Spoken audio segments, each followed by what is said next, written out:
Hello, I'm Bee. Let's go explore. I feel like the queen bee when I'm here at the Power Couple Gaming channel. You'll be the queen bee too. In fact, you'll be the bee's knees. Believe in yourself. Be beautiful. Think of the ecosystem. Let's see what's buzzing. Believe in yourself. Aí galera do Power Couple, a gente tá aqui de volta com mais uma entrevista com uma convidada super especial. Dessa vez a gente trouxe a Tiffany Grant, que faz a voz da Bea dentro do jogo do Brawl Stars. Olha que incrível! Hey Tiffany, how are you? I'm great. It's so good to see you. Welcome! Awesome to have you here. Thank you for coming. Oh, well, I'm excited to be here in my living room. Excited to be here, right? Bea! To be there, I know. Yeah, I got to do a lot of those puns. I got to do a lot of bee and buzz and all of that. So, When did you get into the voice acting career? I started voice acting back in February of 1994. So it's been like over 26 years now. Yeah, it's been a while. Obviously, I started when I was like 3 years old. You can tell. I'm only 29. Of course. I think things were way different back then, right? Because today you do everything from home, over the internet, and you can meet online, even these times, right? Things back then were very different. Oh, very different. Yeah, like none of the technology that we're using right now existed back then. And I was working in anime that was being released on video cassette tapes because DVDs weren't invented yet. So, Wow. Yeah, it was a while ago. How did you end up working with Supercell? I'm a professional voice actor, obviously, and I do a lot of work through this platform that's called voices.com. And there are all kinds of voiceover jobs that are posted on there. And amongst all of the things like explainer videos and doing phone voicemail systems, which is pretty boring, occasionally there's something super fun, like a video game. And that's what I did. I saw the job posting for that, and I auditioned, and they liked my audition, and I got hired to do the job. When did you learn that it was going to be for Supercell? Was it already in the job description, or did you learn after? Yeah, it was actually in the job posting, which is that's a really good question, because a lot of times on the job postings, you don't even know what you're auditioning for. Like maybe it'll say it's a video game, but then you don't know what the game is or like anything about it. But it was actually in the job posting. So, I could look up the Supercell, I could look up the company, and I could look up the game and see what that was. And, so yeah, that was pretty cool that I was able to look that up in advance. So which directive did they give you about Bea, about the character? Like her personality? Did they give any kind of instructions in the job description or in the audition? How did you build the character? Well, I did get to see a picture of her, and that really helps me a lot, is being able to see a picture. And she was really cute, and I don't remember exactly what the directions were, but typically there'll be a lot of really descriptive adjectives, a lot of words in there telling she's excited, bubbly personality, things like that. And so I just kind of go off of that. And so I recorded it in my home studio. And what I would do is for every line, I would do like 4 or 5 different takes of each line. I would read them like a little bit differently. And so for them to just like pick out their favorite one, like, let's go explore. Let's go explore. Let's go explore. So, there'd be a bunch of different levels and some faster or slower or whatever. That was what they wanted several takes to be able to choose from. Yeah, I'm pretty sure there's 2 of the same lines that made into the game where you say beautiful and then you say it in 2 different manners. I'm pretty sure they both made into the game. Beautiful! Beautiful! Right, because she has a different reaction each time. So one time might be beautiful, but another one might be beautiful. Yeah, we made a video actually translating to Portuguese, like all or most of her lines, and it was so difficult because there are so many puns, right? So you end up losing that when you bring to Portuguese. We did our best, but yeah, she has so many puns. It's such an interesting character. Yeah. Yeah. Well, I did a lot of in most of my career has been in anime, and I've done a lot of script adapting, and so I get the translation from Japanese into English, and then I have to craft that into the script that the actors are going to say. So I know exactly what you mean. I've had that. Japanese, they love puns. They love puns. And the thing about puns is, like, the pun that works in Japanese and then you translated it into English, no, it doesn't make any sense. So yeah, I can imagine. Yeah, the word be versus the verb to be, it's everywhere. Was it difficult to incorporate her personality?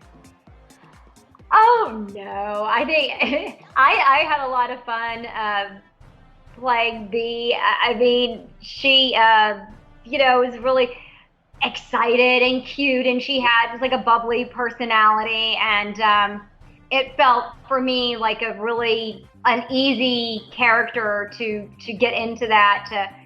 She's eager and enthusiastic, and I remember this line, like, what a fascinating biosphere. Like, she's exploring and she's really inquisitive and interested in things, and it was a lot of fun, and it was a voice that was in my range, that I didn't do it and then go, oh, that really hurt my anyway. Was there any room for improvisation with Bea, or did they give you the lines and that's all you could do? It was pretty much just scripted.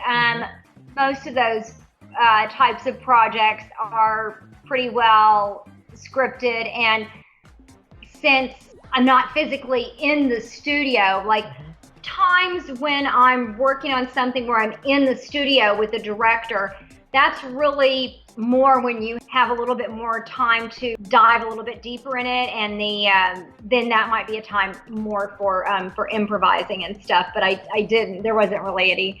I guess my improvising with Bea would have been, like I was saying, that I read the lines a lot of different ways. So that was kind of up to me, like how I would the different interpretations of the lines. Do you have a favorite line for Bea? Or some favorites?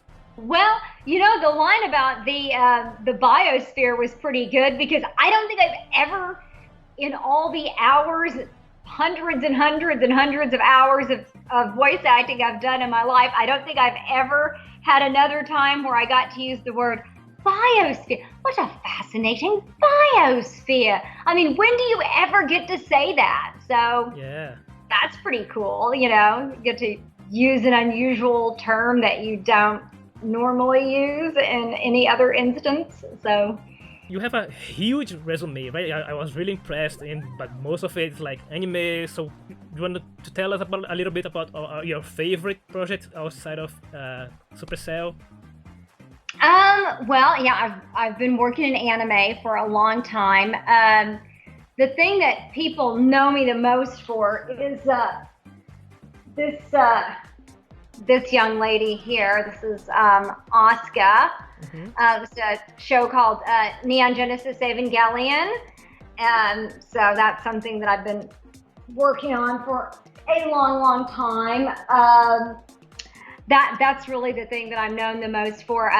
Laura Bodovik in Infinite Stratos. That's kind of another popular one. A show called Full Metal Alchemist that I played a character called Marta in that. Anyway, yeah, there's a lot of them. I did work on a I don't know if you can see my shirt here, Hello Kitty. Yeah. I didn't play Hello Kitty, but I did work on one of the Hello Kitty TV series. So that's another one of my favorites that I worked on. It's been pretty great. I've enjoyed that a lot, and recently I've worked on a lot more video games. The two most recent ones, there was a mobile game that came out a few months ago called Bloom Barrage, It's a competitive gardening game. And then a game that also came out this past summer is it's a beautiful game on Steam that's called Never Song. And it has kind of a Tim Burton sort of a look to it, but it's that's just absolutely looks beautiful. And the game developer on that, he did the whole thing. He did all of it himself. He composed the music, he played the music. It's amazing. Nice. So who did you play in the game? In Never Song, I've actually played two characters in that. The main one is a character called Gamboisa. And he's about a 10-year-old boy, and then I also played his little brother who is Gom Toddler. So Gamboisa and Gom Toddler. I play a lot of little boy roles. It's one of my totally favorite things to do. And that, in fact, in Bloom Barrage, I played a little boy character in that too, except he's a squirrel monkey. Yeah, a squirrel, like a little tiny monkey. What attracted you to this specific role? Because you've been doing more animes and all of a sudden there's a video game. Well, I mean, the thing about video games, which is, I mean, it's not so different from anime. But you're getting to create a character, and it's just, you know, the fun aspect of it and getting to create a character, and, you know, which is like some of the other jobs that I do where it's a commercial for bottled water or something, you know, the water is pure and crisp and clean and, you know, whatever. But it's not, yeah, it's nice to do it. Like, I will do any of the jobs, literally any of the jobs. But, you know, obviously playing a character like Bea in a video game is like so much more fun than, you know, doing an explainer video about someone's, you know, human resources department or something, you know. So I'm always gravitated towards doing something where it's some kind of a character. That's really what I enjoy doing. So when I see a job posting and it's a video game, it's like, oh yeah, well, what, you know, what's the character? What's it about? And like, that's what I really go for. Okay, now like one of the probably most awaited part of the video is people want to hear you saying Bea voice lines. What a fascinating biosphere! Let's go explore! Don't call me honey. Beautiful! High 5! Think of the ecosystem! Let's see what's buzzing! I'm the bee's knees. Believe in yourself! I feel like the queen bee! Thanks, Tiffany, for coming. It was such an amazing interview. We had so much fun. Thank you for coming to our channel. Do you want to tell people where they can find you? Are you in social media? Do you have a website? Yes, absolutely. People can contact me through tiffanygrant.com or tiffanygrant.net. Either one of those works.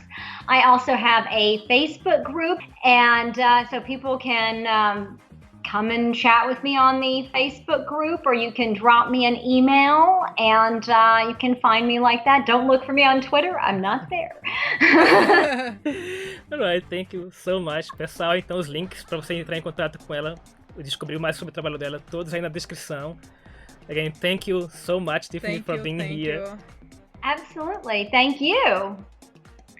Thank you for being here. We hope you enjoyed it. We hope you'll be back again soon, and be sure to subscribe to the channel.